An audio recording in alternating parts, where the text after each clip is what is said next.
Welcome to Bristol Festival of the Future City, part of Bristol Festival of Ideas. We'd like to thank especially Arts Council England, Innovate UK, Bristol City Council and the University of the West of England for supporting the Festival of the Future City. If you wish to tweet, and I'm sure you all do, the hashtag is FutureCity15. My name is Jonathan Derbyshire. I'm managing editor of Prospect magazine.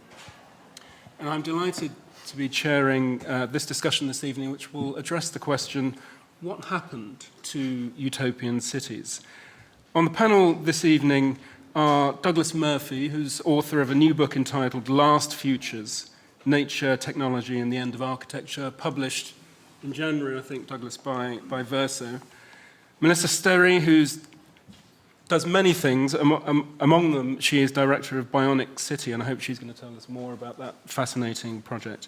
And Darran Anderson, who's a writer from Derry, whose latest magnum opus is Imaginary Cities. So let me say a bit about what we're going to be talking about and about the format, and then dive straight in. So in the late 1960s, the world was faced with impending disaster, the height of the Cold War, the end of oil, and the decline of great cities throughout the world. But out of this crisis came a new generation that hoped to build a better future. Now, Douglas's book is about that generation of the late 60s and early 1970s. So what I'm going to do is ask him to kick off the discussion, followed by Melissa and then Darran. I'm going to ask Douglas to say a few words about what happened to that vision of an urban future, and we'll make sure we leave enough time for your questions at the end, Douglas.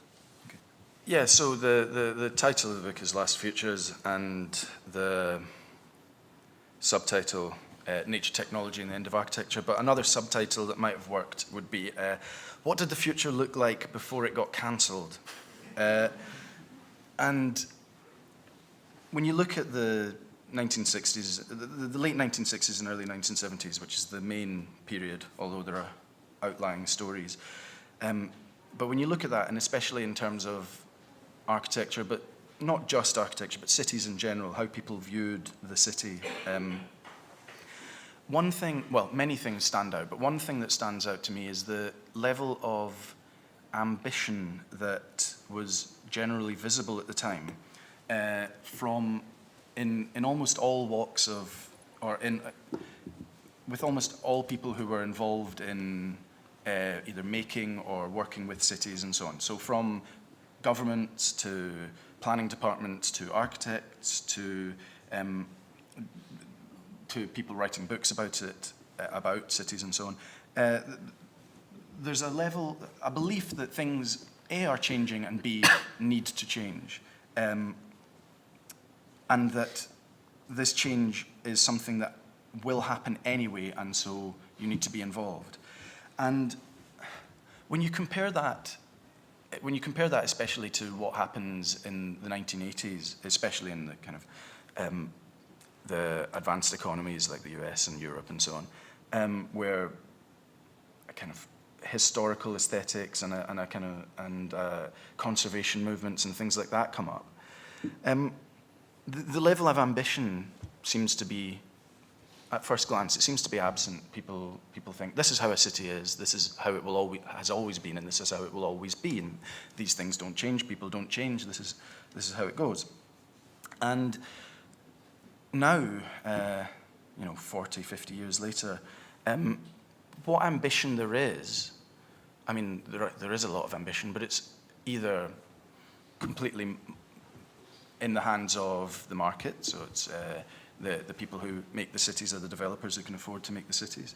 And what ambition there is seems kind of fundamentally weakened.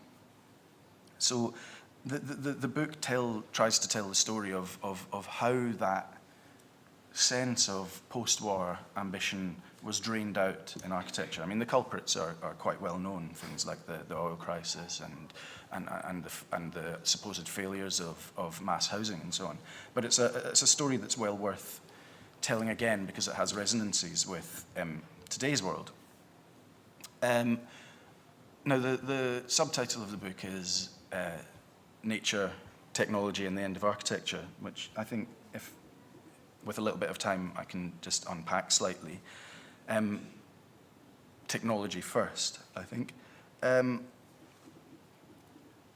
One of the most interesting things about architecture in the last 150 years or so is the way that technological advances have again and again made people dream of new ways of organizing society. So it tends, every time, my first book was about iron and glass and how that changed people's attitudes to the city, but just generally, architecture has this interesting relationship where new modes of building, new technologies make people think about how life might be different in a very interesting way. And as I've said before, in the 60s and 70s, people thought, things are changing so rapidly. You look at literature from many different, on many different levels, whether it's government reports or whether it's society magazines and things like that. People again and again say, my God, the world is changing so quickly. How are we going to deal with this? And this is a kind of rhetoric that you don't, even today, you don't really see to the same extent or in the same, with the same attitude, despite the remarkable technological advances we've had. Nature, I think this is quite clear that the parallels in the 60s were the first time that ecology and environmentalism became mainstream. And it's quite fascinating and quite sort of, it's very sad to look at just how prominent a lot of this rhetoric became at that time. People are really worried about the end of the world in 1972. And then in 1979 and 1980, worrying about the end of the world seems to be quite a fringe affair. And now look at us. So I think it's very worth looking back at how popular environmentalism pervaded the way people thought about cities and living arrangements, and the way that was then effectively wiped off the slate for a generation or two. And the end of architecture, I think, is slightly trickier. But one theme that runs through advanced architectural thinking of that time, or just advanced thinking about cities and urbanism in general, is there was a feeling that the solidity of architecture was somehow on the way out, that the weight, the heaviness of buildings might be obsolete, and that looking at advanced manufacturing, especially things like the car industry and so on, there was a sense that, on a vulgar level, a house might become a form of white goods. And so a lot of thought and a lot of writing at the time and a lot of designs at the time discussed what are cities going to be like when everyone can move their house whenever they want, and when they can throw their house out when they're bored with it, and they can do that. And of course this didn't happen. Famously, housing is the thing that has changed, that is the part of the urban structure that has changed the least in terms of its physical form in the last half a century. Parts of our lives are completely different. Spaces of travel are completely different. The airports and low-cost flight has changed our lives remarkably. Spaces of distribution and shopping have changed remarkably and have become high-technology, ephemeral spaces, but housing just hasn't changed. And this was a real shock, because people thought that attitudes to dwelling were in flux in that period, and it seems that they weren't. And the apparent failure of, I guess, humanity in general's ability to let go of the solid house is something that has quite interesting and serious ramifications for how we look at cities in the future from here. So with these themes, one thing that the book tries to do is beyond the kind of aesthetic of retrofuturism and things like that, is to look back. It's very easy to look back at that period and go, oh my God, walking cities, what idiots. And of course, in many cases, a lot of these ideas are idiotic, but one thing that it sometimes appears that we've lost is that for many of the people working in this way at that time, this was what was going to be happening in 5 years, whether, you know, and you just had to be involved, and then it didn't. And who knows, the future that people thought they were building at that point might well have been perhaps slightly better than the one we live in now, or the one we're moving into now, basically. Thank you very much. That question of whatever happened to the idea that another future, specifically another urban future, might be possible is one we'll come back to. Melissa, I want to turn to you. Douglas is, among other things, a historian of the future. His book is an examination of visions of the future and visions of the urban future that were abroad in the late 60s and early 70s. You, on the other hand, are actively engaged in imagining another future for our cities, so maybe you can tell us a bit about your project. I'm going to kick off actually with a quote. We sleep under the light of stars that have long since ceased to exist, and we pattern our behaviour by ideas which have no reality as soon as we cease to credit them. I quoted Lewis Mumford from The Story of Utopias. In that book, he explains that there are in fact two kinds of utopias. There's the utopia of restoration. This is the utopia that sets out to solve real-world problems, and in a grand way. This is the city of the Christopher Wrens, the Ebenezer Howards, the Buckminster Fullers. Generally, the persons that conceive of this city have a couple of very distinct hallmarks. They're generally older persons. They're people who have perhaps had one or maybe even two previous careers. And what has essentially happened is that they've seen all the terrible things that are going on in the world, many of which you'll find, if you read their tomes, echo all of the problems that we are facing and talking about today, uncannily so. It's, you know, you can feel as if time is in effect immaterial. They talk about population problems, they talk about pollution, they talk about resource issues, equity, education, and you know, you think of a problem that we're facing today, and they probably had it somewhere on their radar. And they're very much persons of substance. Every last one of them appeared to be a workaholic. And they invested everything that they had into trying to make a better future. And when you read their accounts of utopia, they are detailed. These are generally men. There are, I believe, some women whose publications are not documented. We have yet to see those. Who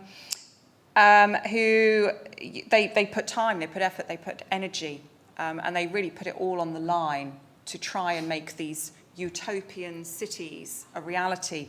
Then we have a second kind of city. We have the city, the utopian city of ego. And this, as Mumford recognised, fell into two categories. There were the star-architects, many of which it appears to me we have today, persons that really think they have all the answers and have a fabulously beautiful, as they see it, vision of the future and make lots of lovely illustrations and give really what are generally very superficial accounts of how these various floating cities and other very ethereal concepts could potentially make the world a better place. But they're not all egotistical, superficial whims of cities. And one individual in particular that Mumford mentioned was H.G. Wells. And the fact that in his work, what we saw were ideas that were unfettered by real-world constraints. In other words, while on the one hand they weren't explicitly setting out to solve real-world problems, they nonetheless were useful because they were so exotic, so unusual, that they offered something of interest which we might interpret in a useful application to a real-world problem. Several years ago, I'd been working in sustainability at really quite a senior level, and I'd been working across the board, a lot of different issues relating to resource pollution, etc. And I became aware that sustainability was a very rapidly expanding industry, and that it would probably help to specialise. And being someone with an incredibly low boredom threshold, I thought, what's the most difficult question I can possibly ask. You know, what is not going to bore me for at least as long as I can perceive of? And I concluded that future cities really are at the hard end of climate change and all of the problems that we're facing. And at that time, I didn't know of many of the writings with which I'm now familiar as to all the incredible persons whom had contemplated these various problems before. So I set out to look at that issue, and I concluded that a PhD was probably a pretty good way to go about it. But very early on, I realised, well, actually, you know, I'm a creative person. So much as I love science and research, I like to explore the arts, basically, and I like to have a little bit more freedom. And I'd also done a lot of entrepreneurial projects, so I like to collaborate. I like to create stuff. And so I thought, well, hey, you know, I will create something on the side, which is essentially what Bionic City was. It was a sideline project. The crux of it was the question: how would nature design a city? Now that sounds really simple. You know, that's the back of the Biomimetic statement. But actually, how would nature design a city is profoundly complex. So while exploring that formally through the PhD, the Bionic City was basically a vehicle funded by me, run by me. I could do what the heck I liked with it, to explore that question creatively. And over the past, well, I created it in 2010. I've had various collaborations, created various works, and it's ongoing. It has no deadline. You know, it's not a project that has to meet certain criteria before its grant expired. It will go on eternally. Hopefully, I will still, when I'm way past pension age, be contemplating this question of how would nature design a city. And in that, I've come to a couple of conclusions. The first was that it was such a massive question that it was not something I could answer personally. So I started to look out. Who else in the world, where else in the world is looking at this, both historically and contemporary? I also realised that, you know, if nature were to design a city, the fundamental principles, and this was coming from my PhD research, are that we wouldn't have a blueprint as such. We wouldn't know the solution we were going to create at the start of the journey. What we would have, effectively, was genetic material that informed what a form, what a species of city, if you like, might look like, but we wouldn't explicitly know the precise outcome. There would be capacity for evolution, for emergence, for surprise. And there are various different ways in which it's manifested. I've been out in the world meeting with lots of people, giving lots of talks, doing quite a lot of writing, a lot of behind-the-scenes activity. One thing it has done above all else is to really break down my preconceptions of what different kinds of industries and what different kind of groups are preoccupied with. For example, one of the earliest groups to become interested in this was the corporate sector. Now, when I started out, I had absolutely no idea, no intention of engaging with the corporate sector. So it was a real surprise to me when corporate organisations started inviting me to give keynotes. You know, when I found myself up there before maybe 600 executives, helping to inform their idea of what their future built environment propositions, real estate and such forth might look like. And I was really reassured to find that there was such open-mindedness. Civic sector as well. I never really imagined the civic sector would be especially pioneering and looking at all these sort of exotic ideas, especially if, like mine, they were somewhat ephemeral. But I found the civic sector to be really very dynamic and far more interesting to engage with than I'd ever perceived possible.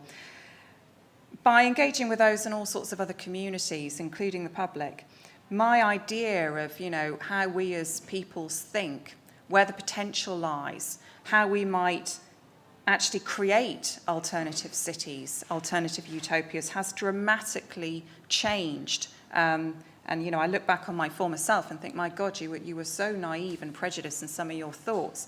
Kick those aside. And I say that today quite specifically because I've been to a few other talks and I've heard other persons, you know, speaking of other sectors with an idea that, you know, they're comprised of people that have some very narrow mindsets. That is absolutely not my experience. And just lastly, relating back to Mumford,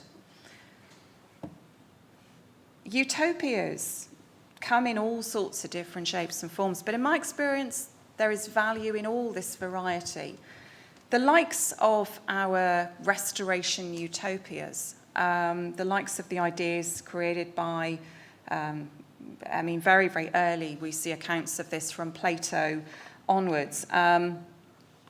These are useful, not least because of the humility of these people and the ambition. When you look at these ideas retrospectively, it's really easy, not least because they're often presented very explicitly, to shoot holes and to think, well, actually, we shouldn't do it like that. But then you have to remember that we're living in a very, very scientifically and technologically enabled age when really, if you want to know about stuff, there's no excuse not to in this day and age, whereas their exposure to these fundamental factors that informed their concepts of utopia were really very narrow. They basically knew those in their immediate proximity, the thinkers and the persons, within their geographic reach, essentially. There's plenty to be gleaned from this, and I would really urge anyone interested in utopias to spend the time to read through the tomes of these persons, and not least to familiarise yourself with the characters. But then the utopias, sometimes they are ridiculous. Sometimes they're floating on a cloud, they're in space. Just as obviously if you watch a science fiction film, you'll often be aware the science it doesn't stack up. It defies the fundamental laws of nature. But in every utopia, there is something. There's something, even the stuff that is technically ridiculous. And above all else, there's the fact that these things illustrate just how creative we as human beings are. That, we have these exotic and these, really very bizarre thoughts. So Bionic City is a bit of a messy fusion of all of these things, and I keep it very much deliberately so. And I champion really anybody that explores the utopia, be they a realist or a dreamer. Thank you very much, Melissa. One thing that Melissa's remarks have raised is the question, and I hope this is something we can come back to, is it the case that when we think about the future of cities, we're necessarily thinking about utopias? It seems to me they're not necessarily the same thing, and that might be something that Douglas in particular might want to come to. Darran, I want to bring you in. So Melissa began with Lewis Mumford's distinction between two versions of utopia. One of the things your extraordinarily rich book, Imaginary Cities, shows us is there are a lot more than two versions of urban utopia. I think that's the the nature of any. I think the successful utopia will be, if such a thing could ever exist, will be a plurality. It will be a combination of all the utopias. Really, have to be everything to all people in the kind of. I'm not a Marxist, but in the old Marx sense. Saying that, I would have to voice some necessary pessimism about the utopian ideas. When I hear, the main place I hear utopian thinking at present is online, and it tends to be very corporate driven.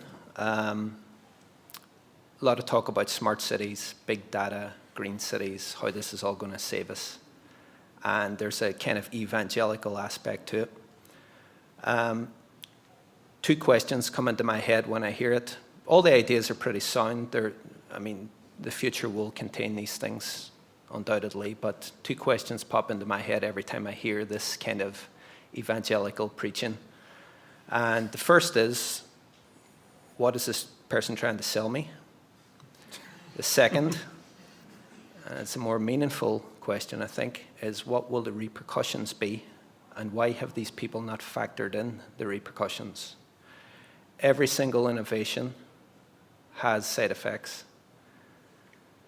When I hear talk of smart cities and big data, I think, what effect will this have on how power accumulates? What will this mean for the individual that's facing this in 20 years' time or 100 years' time? Paul Virillo has a really amazing quote that I keep coming back to in Imaginary Cities again and again. And it's, when you invent the ship, you also invent the shipwreck. I would take that a little bit further and say that when you invent the ship, you invent the shipwreck, you also invent pirates, navies, lighthouses, every single thing you can think spiraling off. And these are considerations that we really, really have to make about these future innovations. We can all get very excited, or we can all get very cynical about the future. But we do have to think of the consequences of these great leaps. There is a difference between paralyzing cynicism and healthy skepticism. I like to think that I have some degree of the latter.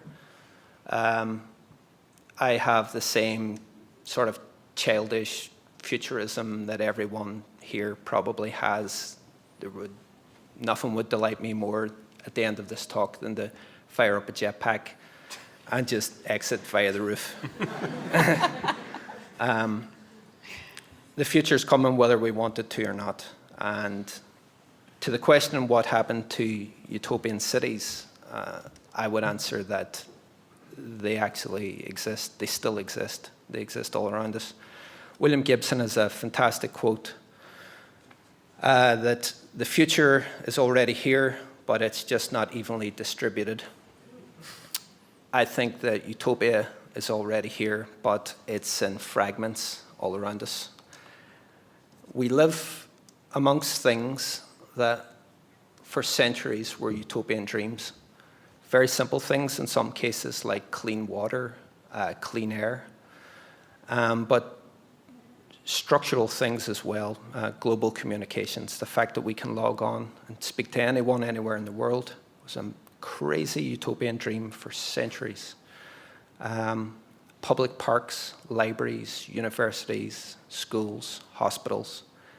These things were all once utopian. When they're really successful, they become invisible. They become so integrated in our lives that we no longer see them. And the only way that we will ever really realize how quietly radical they are is when they're taken away from us. And there are people in power in various different, I'm not particularly prejudiced against anyone from any political background, but there are people in power who have fought these things at every opportunity and would happily take them away. And it's only then we would actually realize the utopian aspect to them.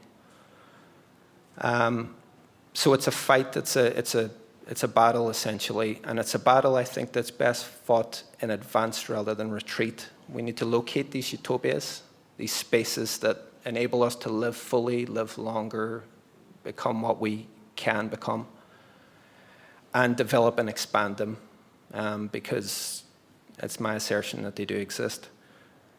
Architecture, at its most basic level, is the sculpting of space, and space is power.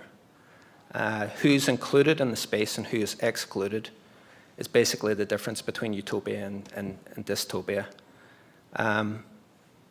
It's entirely possible to be utopian-minded without actually thinking that utopia will be reached or even should be reached.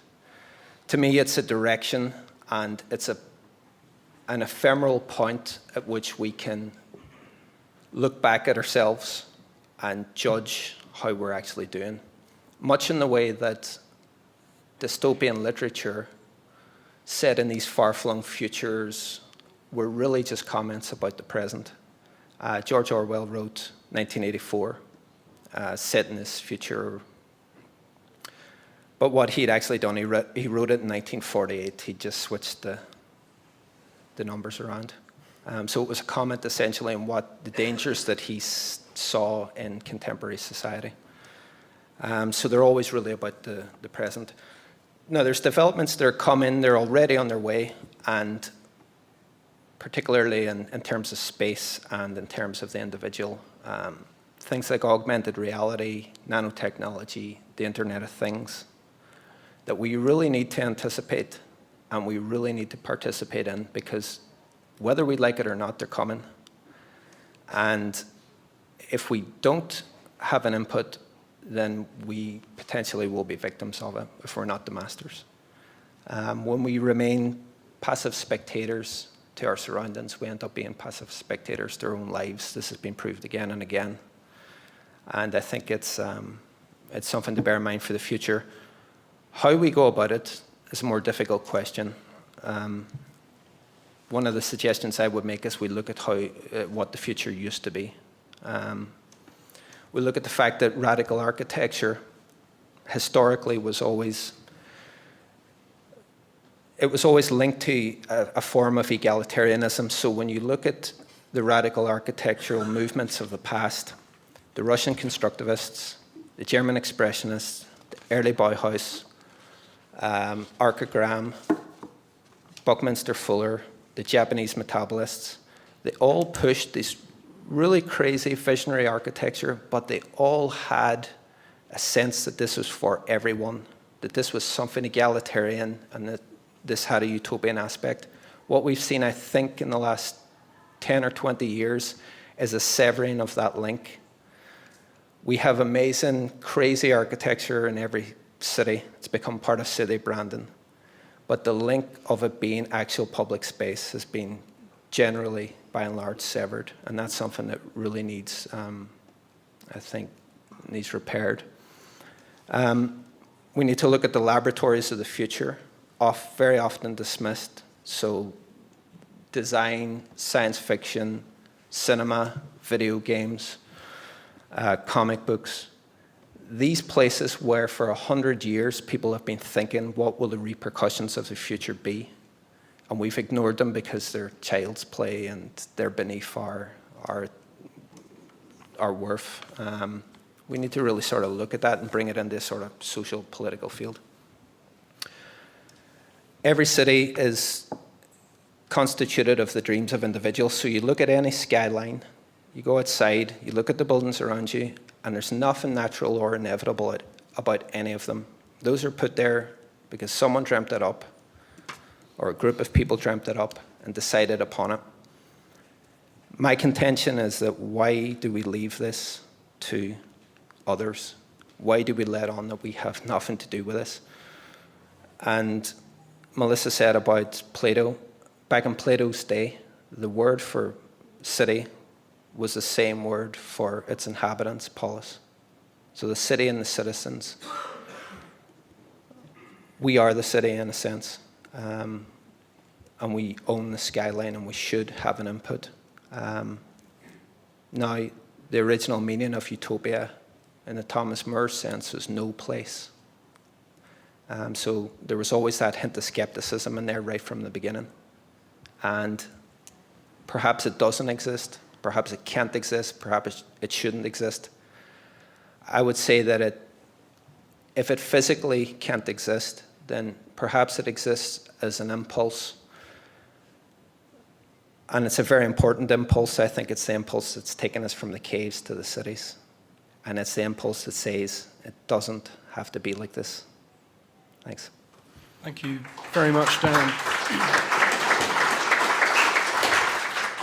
That was an incredibly useful reminder of the connection between imagining the future of cities and politics. And so one of the things Darran was talking about there was the way in which radical architectural visions have somehow become severed from visions of an egalitarian future. You talk rather acidly there, Darran, about the kind of technological determinism that tends to characterize a lot of discussion about cities today. I was looking at my Twitter feed earlier today, and Bruce Katz, the American urbanist, author of a book called The Metropolitan, grandiosely titled The Metropolitan Revolution, happens to be in London today, and he was tweeting in a rather breathless way about innovation hubs in London. It's not the sort of rhetoric that makes the heart sing in the way that some of the authors, the work of some of the authors that you were talking about, Melissa, and Darran, you talk about in your book, did. Maybe I can start our conversation before we invite the audience to join in, Darran, by just going back to the question of utopia. Because one of the questions I raised was whether, when we're talking about urban futures, we're necessarily talking about utopias.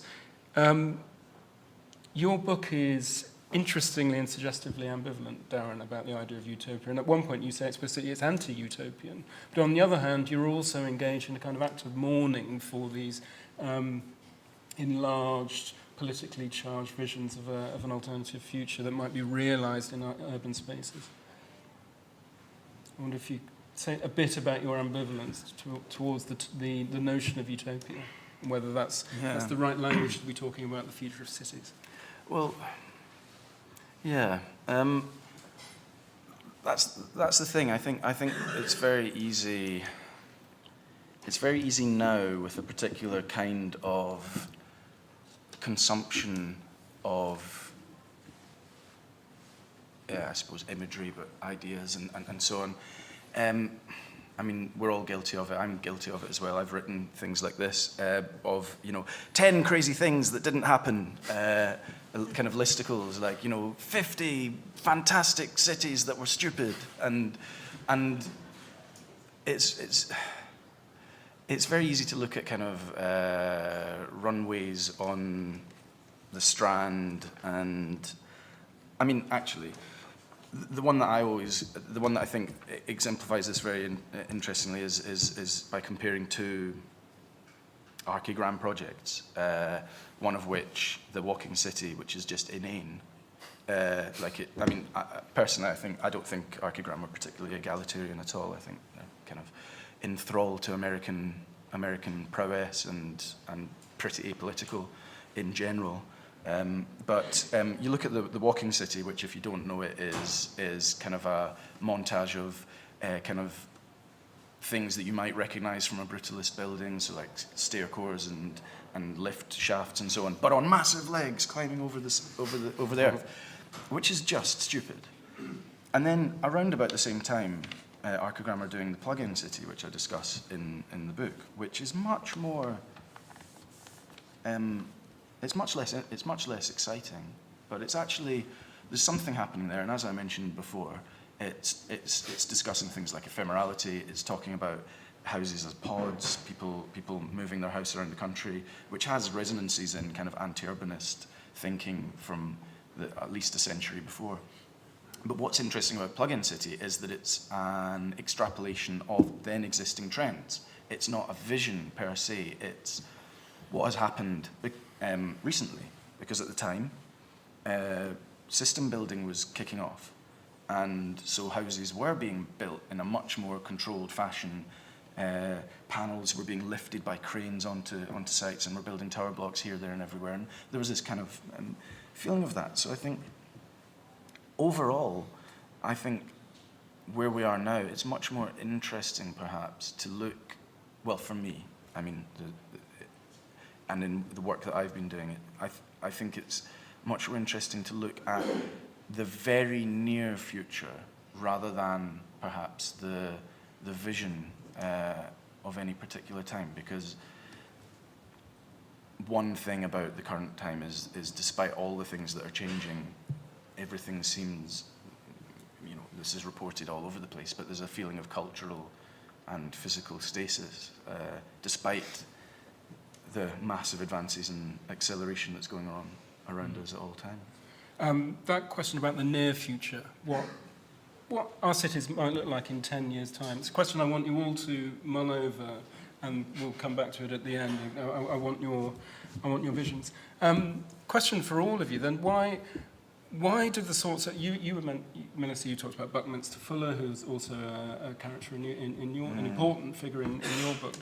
Why do those visions look so, at this distance, look so implausible? Because as you say, they didn't feel implausible at the time. There was a palpable sense, and you described it very vividly in your book, of this sense that a future was possible and we have to grasp it. Technology was making all sorts of things possible.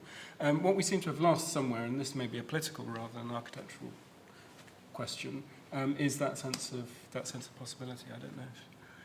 Well, I think also it's important to think of the different interpretations. For example, when I think of Walking City, I actually think ARCA Graham were very, very smart. And, ARCA Graham are getting a lot of attention right now. They've had a bit of a revival, but one of the reasons is they have some incredibly sexy imagery, which is the same reason that Super Studio and certain other practices at that time, which, if we put a few of them into context, particularly ARCA Graham, these were young professionals that were bored. They were bored and they wanted to play. So they created lots of projects which they got some funding, They got a few exhibitions and whatnot funding, but essentially these were people that were putting in their own free time into competitions, what have you, for the hell of it. And they thought about things that were actually, they were being thought about by a lot of other folks. So, for example, if you read the writings of Nicholas Negroponte, who today you would affiliate with things like being the founder of the MIT Media Lab, you'd affiliate him as being one of the founding directors of TED. But read his early papers, read the stuff he was writing around the late 60s, early 70s. He was reading papers on neuroscience. It is uncanny the extent to which he foresaw the smart city. He absolutely understood what was coming. The amusing thing about reading his papers is that he described phenomena that we use today without thinking about it, things like smartphones and sensors and actuators and all the things that make smart cities happen, but they didn't have a name then, so he would describe them as you might expect somebody in a board game to describe them, as opposed to actually, giving them the label, as it were. Sorry? Together with the downside? Yes, well, Nicholas Negroponte, in the earlier papers, I would describe him as more thinking about the possibilities. And again, Cedric Price. Cedric Price, again, is getting quite a lot of attention of late. He, like ARCA Graham, had some really interesting drawings. He was a very visual individual. And of course, he has had a lot of attention because of his collaborations with cyberneticians, with the Gordon Pasks of the world. But look deeper, and actually what you find are the questions that he was contemplating were the very same questions of the other great minds that preceded him. But what he realized is that technically there were new possibilities. And so he was looking at temporal design. He was looking at what the likes of Skylar Tibbetts of MIT today, things like, a 3D printed object that self-assembles. He got that general concept. And with ARCA Graham's Walking City, I think it's important, they got pop-up. They got the likes of the nomadic culture of peoples. They foresaw that in the future we would be doing just what we're doing today. We'd be a downloadable community of folks that are not so interested in ownership. We're sharing, we're more caring, we're more connected, we're moving about a lot more. And that was obviously just one of the ways in which they interpret it. Some other interpretations were Glenn Small. He's not getting much attention at the moment. But he was really interesting because he's a living architect, and he had a biomorphic biosphere, which looked at how an ecosystem might migrate around. He was interested in migratory species. Technically, it's ridiculous. It is absolutely not what would you couldn't possibly construct it. But the general concepts behind it. And he, again, is interesting because he actually built a lot of his ideas. He didn't just draw them, and a fantastic illustrator though he was, he could have got a lot of movement with that. He actually got out there and he built stuff. And if you actually look, if you look back through the history of Utopia, what you find is that the theorists, the people with these great ideas, they used what they had available. And often, there were men and more recently women who were ahead of their time. So they were just trying to figure it out, and it was the collective mind. So, when I think about these past characters, I'm generally pretty generous, actually, towards them, because I accept the fact that they actually couldn't see a lot of the stuff that we take for granted. So they were trying to think about what it might look like. And although we today assume that, we can't have a city that actually, technically migrates about, theoretically we can, and that, we've got Glastonbury, people rock up in their cars and their Winnebagos and whatever. That is, in effect, Walking City, but it's not big marching insect-like creatures, it's things with wheels. But, just because that's not happening today doesn't mean it won't tomorrow. And on the Walking City, I think of the DARPA project, I think of the bionic creatures that are mimicking species, and they're doing that because they're more efficient, they're more mobile. That's why the US military and military around the world are interested in species. They're doing it more efficiently. So, yeah, we don't have Walking City today, but hey, 30 years out from now, might be that we decide that legs are more practical than wheels. I'd like to bring Darran in here. A lot of Melissa's work involves trying to reimagine the city as a kind of natural organism using what you call biomimetic technologies. It was ever thus, wasn't it, in thinking about the city, and that's one of the things your book shows very powerfully. Yeah. The idea of the city as an organism. Oh, right from the beginning, I think. If you go back to the ancients, and not quite the ancients, but Vitruvian ideas of the city being a body, and there being systems, digestive systems to cities, and respiratory systems, and there's a brain of the city, which was normally certainly in medieval times, the church. Cities were built around that. Now it's probably financial sectors. So there's always been this sense of seeing cities as a form of biology, I think. And that's continued. And I think Melissa hit on a really interesting point there, that there's always a continuation. These things might seem like they're just plucked out of the ether, and they're insane designs, walking cities and the likes. But I follow Tom McCarthy's idea that culture is an echo chamber, and that there really is very little original thought. These things are cascading off one another, and they go on. You can carry the threads right back. There is really no beginning. I wrote a piece for Gorse Journal, which it's a publication I highly recommend you buy, about how modernism is ancient, and tracing back stuff that, people were celebrating Joyce and Virginia Woolf and Ezra Pound. It's all there in Ovid and the ancient Greeks and the ancient Romans. All these techniques and perspectives. I agree with Douglas in terms of ARCA Graham. I have to declare I'm a bit of an ARCA Graham fanboy, but ARCA Graham can come across as, someone accused me of supporting ARCA Graham recently and saying that it's very meme. It's very internet friendly. And Darran, can we? I don't know if everybody in the room knows who or what ARCA Graham were. So could you maybe just? Yeah, they were a young English studios or collective based in London, I think, in the 1960s, and they folded in the early 70s. Now they created a lot of designs that were impossible, walk-in cities, plug-in cities, an instant city, which is my personal favorite, that was a massive Zeppelin that would take cities out into the countryside. So they seen the countryside as these really Philistine places where you couldn't get any culture. So they would just rock up in this massive Zeppelin, and they would plays and circuses would fall out of the Zeppelin and bring culture to the illiterate country folk.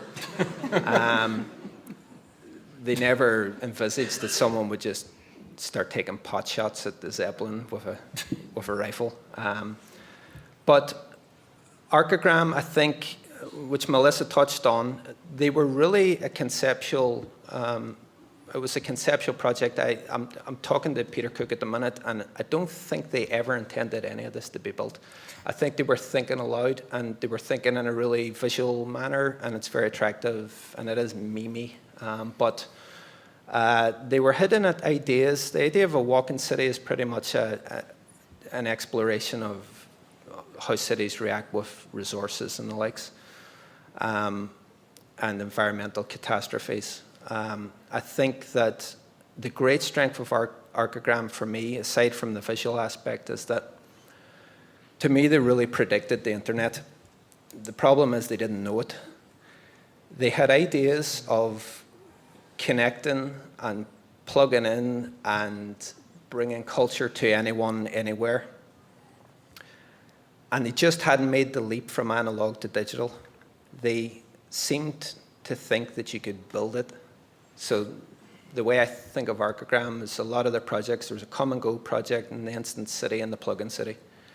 They were like physical manifestations of the internet. They were trying to build a physical internet. They didn't realize, there are computers involved in a lot of their designs, but they didn't quite make that leap. But they were predicting stuff that has come to pass. It's very easy to look back and laugh and say, cities on stilts walking through deserts is clearly ridiculous, but they were connecting to ideas that have actually come to physical form in different forms. And I think that the one criticism I would have about ARCA Graham is that they cleared a lot of conceptual space in architecture. They took a lot of the flack that's meant, I mean, the mainstream of architecture now is so unusual, chiefly down to the likes of ARCA Graham. They cleared the space and they took a lot of the flack that made Hadid and Gehry and Libeskind possible. So when you see those unusual buildings on the skylines, it's partly ARCA Graham's fault. And some of them are amazing buildings as well. I'd like to bring Douglas back in here. Douglas, we'll stop talking about ARCA Graham. Do we have to? Cue a huge sigh of relief from the audience. You do talk about ARCA Graham in the book, and you talk about Buckminster Fuller, but you also talk about people who actually built buildings. And among the people who actually built buildings you talk about are the young radical architects who are working in the architecture departments of local councils in this country in the late 60s and early 1970s. And it's hard to imagine now that every London borough had its own architecture department doing really quite extraordinary things with public housing. And something that's come out of what everybody on the panel has said tonight is that everything we're talking about, all these visions of the future, presuppose a political and economic context which makes them possible. And one of the things you're talking about in your book is a moment where there was a space of political possibility. So there were young architects in the Camden architecture department who were doing really radical things with public housing. Can you say a bit about that sense of political space and what makes these things possible politically? Yeah, I mean, just to start off, I mean, Peter Cook, in charge of the Bartlett, did kind of do a whole lot to ruin British architecture for 2 generations. But you should tweet that. I'll tell him. yeah, he won't listen. But I mean, he's part of a thing that happened, and then and this is a very British context, but he's part of a thing that happened where there was this remarkable conjunction between a post-war world where, anyone over the age of, 30 had fought in the war or had been involved in the war. There was a sense of, on the one hand, it was these people had achieved things just in terms of organization and so on through the war, of making things happen. And so there was a sense that, you could make things happen under trying circumstances. But there was also a sense of never again, never again. The horror that had happened, the world needed to be changed. There was the Keynesian consensus as well, which full employment, white heat of technology, and so on and so forth. And yes, I mean, it's such a mixed bag though, because for every Camden Council where there was Camden Council were working in opposition to the standard way of building. It was extremely advanced, but it was also very flawed way of building housing of prefabrication and system building and so on, which already by the end of the 60s was extremely ill thought of. And in Camden under Sidney Cook, not the nons, there was a group of young people who were coming out of university, and the other thing, to go back to Peter Cook, under Peter Cook's kind of educational system, people design, airborne, in vitro butterfly sanctuary things, and architectural education became extremely kind of whimsical. In the late 60s, early 70s, students were designing housing schemes, and if they were really good, they'd go out and they'd get a job with the council, and then they'd build that. And there was this continuity of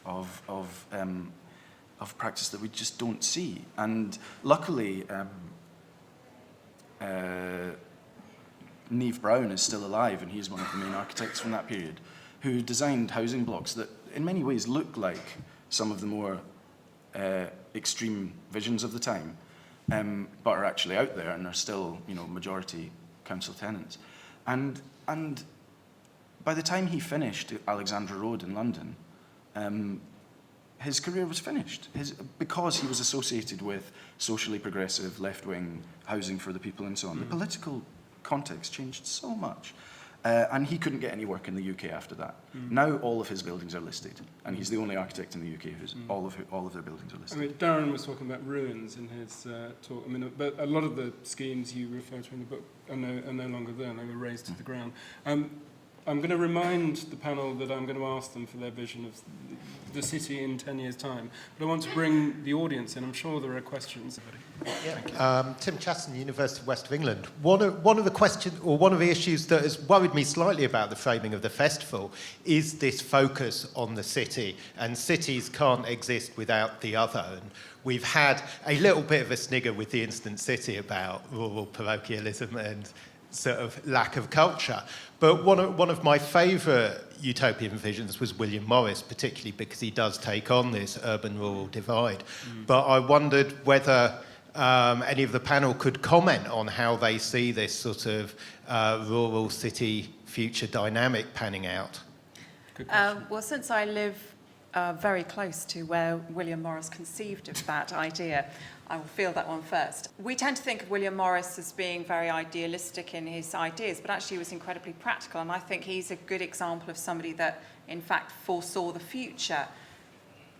Urban farms, allotments, grow your own, in all sorts of capacities is very much back on the agenda, and it's because most people understand the fact that there will be food scarcity, there will be fluctuations in the price of food and in other resources, and so we've gone back to the good life, we've gone back to Richard and Barbara, is it Richard and Tom and Barbara good, Tom rather and not yeah. We've gone back to it, and he foresaw that. He understood that essentially every single one of us requires a certain amount of resources, and so he worked out what the time frame, as it were, that we might put into that were. And he wasn't alone in that. I mean, if you look at Plato's vision, Plato again was very practical about what we need in order to persist. The difference perhaps between Plato and Morris is that one was more, he had a more equal vision of society, the other not so. Absolutely, we became increasingly throughout the Industrial Revolution ignorant of what it actually takes to survive as human beings. We became ignorant of the extent to which our actions, even at the incremental level, were causing devastation. Today we are becoming far more aware. Most people who don't just watch the news at 10 for their daily instalment of news realise that right now there are huge fires burning in Indonesia. It is the biggest environmental disaster since the BP spill of a few years ago. The carbon emissions are massive, but essentially what you have is a forest system burning up to such an extent that there will be a regime change in that forest system. It will not be the same ecological construct tomorrow in consequence of this massive event that it was yesterday. Why is that happening? Well, that is happening because international commodity companies, the FMCGs, use palm oil, and they use it everything from your toothpaste to your biscuits to your crisps. Your lifestyle has been outsourced to the ecosystems about the world, not only Indonesia, Brazil, and really all the rainforests. They are literally being chopped down. Indonesia is burning right now because the peat bogs were drained, because 40% of the space that has burned was allocated to commercial plantations, palm oil plantations and logging. And essentially, the local firms and the local populace didn't understand what all of these actions that have been taking place over a number of years would mean. What it means in human terms is 500,000 people currently suffering from respiratory problems in direct consequence of those fires. It means ecosystem collapse, and it basically means a catastrophe, and it's right on our doorstep. So, that's just one news story that is on the air right now. That is just one news story that essentially is saying to us that we are all connected. Rural, city, it's all the same. The boundaries that we perceive do not exist. We've got to get savvy. There is no excuse for not being so in this day and age. And absolutely, we need to be talking about it. So it's a really great point. It's really a symbiotic relationship, and if that gets lost, then there's some, atrocious things are going to happen. One supports the other in various different ways. I began writing imaginary cities when I was living in Phnom Penh in Cambodia, and I was there helping out on a documentary that a friend of mine has been making about land grabbing. Now, what they did in Phnom Penh was there's a massive push to modernize the city after all the horrors that it's faced over the last few decades. And there was a giant lake in the middle of a city called Bangkok, and it took a lot of the, there's a very heavy rainy season there with thunderstorms every day and massive downpours, and it took a lot of the excess water, went into this lake that's in the middle of the north of the city. And it was prime real estate for the regime there, and they had their eye on it for some time. So a mixture of the regime and Chinese consortiums bought up the land, even though it was a lake, and they drained the lake, they filled it in with sand, and they kicked several hundred families off out of their homes, essentially. I was there covering the resultant resistance to it, which is primarily, it's a women's movement that stood up against this and are working with NGOs to kind of protest this, quite sickening land grabs. And they've been treated abysmally. They've been beaten and imprisoned and totally degraded. And the thing that struck me was there was just this horrible innate barbed satire in the fact that they were draining Bangkok Lake and destroying all these floating villages and all the families in the surrounding area to build an eco-city. And that kind of paradox has stayed in my mind when I hear of any development. Melissa and I were talking earlier about how we see a lot of green cities, plans for the future where they basically have skyscrapers with trees in the balconies. They think that that's enough, just to put some glorified window boxes on concrete skyscrapers, and it's not enough. And it's all substance, it's all style rather, and no substance. There's no attempt to do what Melissa's doing, look at the biological functions of cities, look what inspiration we can take from natural systems. And it's all surface, and that's a great danger that we have to bear in mind. Does regeneration and utopic innovation necessitate gentrification? I wouldn't have thought the two things are related. Gentrification happened in the UK, at least, in areas of otherwise, well, in certain respects, otherwise dilapidated areas. The innovation was more social, if anything, rather than physical. So I wouldn't say that the two processes are intrinsically linked. I'm interested in whether people think a utopian city is about the fabric and the buildings and the technology, or is it about the politics and the people and the society? Give the contrast just quickly. Le Corbusier's city is all about buildings and their machines for living in. And Ebenezer Howard's Garden City is actually about reform of a political system that was breaking down. Well, I think I tend not to distinguish between Corbusier and Howard or Frank Lloyd Wright or really any of those guys, because when I read what they had to say about why they were doing what they were doing, their objectives were very similar. They wanted to basically build a better society, and they thought that the vehicle for that was cities. And before we came in, we were having a chat about the fact that, whoever you are, wherever you are, you're very much constrained by the technologies of your day. And I think a lot of these figures, had they been born in our era and not, Corbusier working at the early part of the 20th century, I think they would have interpreted their ideologies very, very differently physically.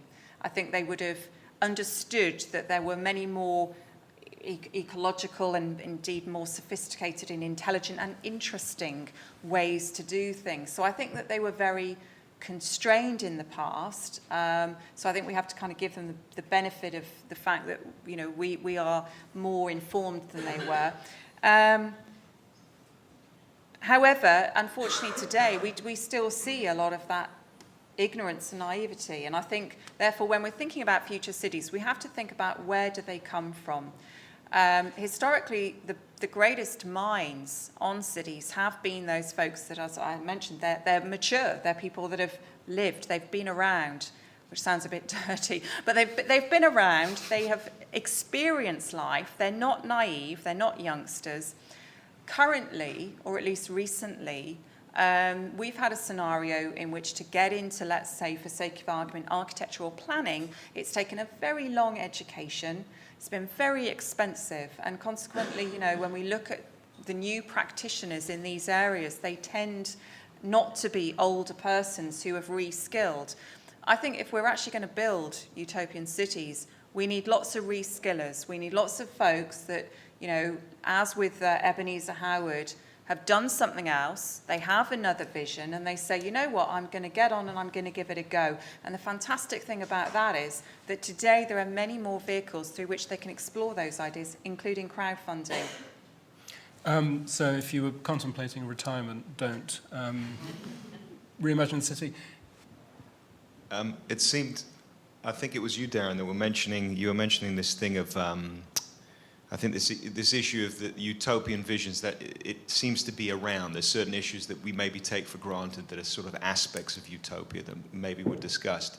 But isn't there kind of the issue, I always find that there's the issue about the idea of the top-down approach, that utopia always comes from the idea of imposed down. It's almost like social engineering, because when I think about Oscar Niemeyer and Brasilia, the idea that humanity, I think, is very fluid. And isn't there always kind of this issue that when it's imposed from top down, there's always going to be a problem? Because you were talking about a power structure, in a sense, vested interests within cities about, you know, if it's about economic, you know, issues that sort of drive the idea of the evolution. Isn't there some kind of idea that maybe the innovation of the ideas for the future city should come from bottom up? I completely agree. I think there is, all of my thinking, and I think this is the same for everyone here, all of my thinking in cities is primarily based on my upbringing in city. And the city I grew up in, Derry, there was a section of the city that declared itself free against the empire and basically held out the army for a couple of years and was an autonomous zone. And that was not imposed from without, that was the citizenry within. So that's had a big effect on in terms of my thinking. I think that good things can filter down from above. I wouldn't totally rule that out. I think a lot of the welfare state, for example, was pushed through by individuals. I think there is a danger, though,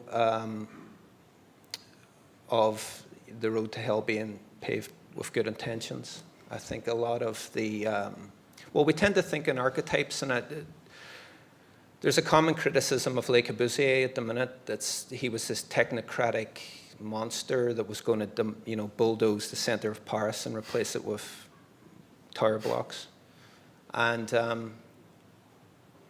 there's no understanding that he was making provocative statements or he was thinking conceptually or even an appreciation of how, if you go to any one of his individual homes that he built, they're absolutely sublime buildings.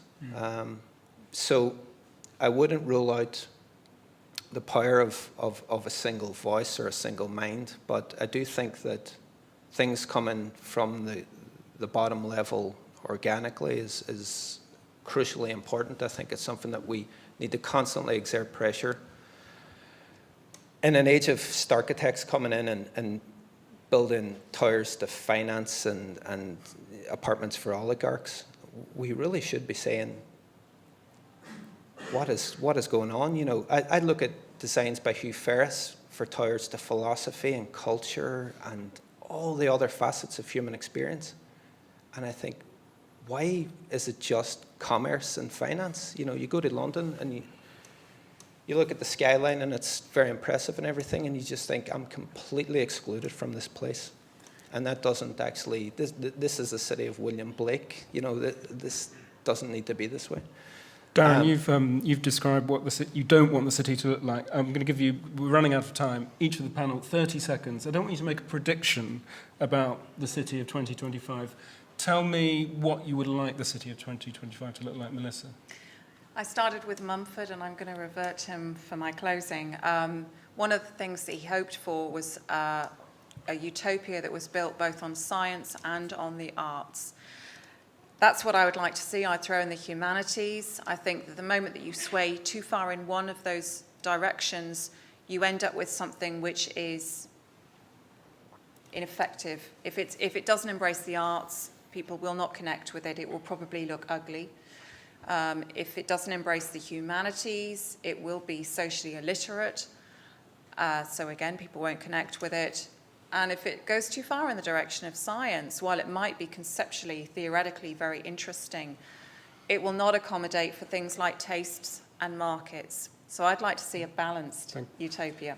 At the risk of being top down, I'm going to cut you off there. Douglas? If you can still afford a house, or if you can still afford to live somewhere, if you still have a job, if you can still, if there's still something you recognise as weather, I think we'll have won to a certain extent. Those are rather big ifs now, aren't they? Darran? I think one of the things we forget is that the future will be older than the present. I think I'd like to see lots of old buildings maintained. I want to see lots of Darran new architecture, but I want to see all of it inclusive. I would like my son to be able to go anywhere in a city, to be able to explore anywhere, public space to be absolutely maximized, and be able to live a life that's full and deep and diverse through space, and not to be spied on, not to have to spend money wherever he goes, just to be there, not to be moved on for loitering. A city that's ours, basically. Thank you, Darran. On that rousing note, just a reminder that Douglas and Darran will be happy to sign books and to continue the conversation. There's so much we hinted at but didn't touch on. My most important task is to ask you to join me in thanking the speakers this evening for a fascinating discussion. Thank you.